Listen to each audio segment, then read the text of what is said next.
Kuna wale watu wamezoea mali moja, like mali we mtu ushop, mali mtu labda usiaga, mali mtu oshawa gari, mali mtu ufanywa service, mali mtu huenda soko, mali mtu ushukwa, mali mtu anataka kinyozi. Unaelewa? Tuseme uende upate hao watu hawako wenye wanafanyaga hizo service. Unasikiaga uwezi hata mali nyingine.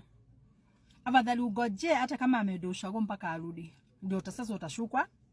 Ndio sasa utatengenezwa gari. Ndio sasa utafanywa service. Na in case kama hiyo kitu iwezi gojea, juu kuna kitu iwezi gojea, labda uwezi gojea huo mtu arudi, unataka kwa mwingine, shigo upande. Yaani umezoea mahali moja, but uwezi enda mahali ingine. Hapo tunaeka salon, hapo utaenda.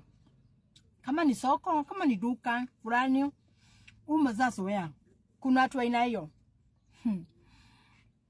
Kumaanisha hao watu ni wale hata ukishika kama ni demu, ashike jamaa, huo ndio sasa atakuaga wake. Yeye ajui kutagatanga, ameshika tu ni huyo. Inaweza kuwa ni hivyo.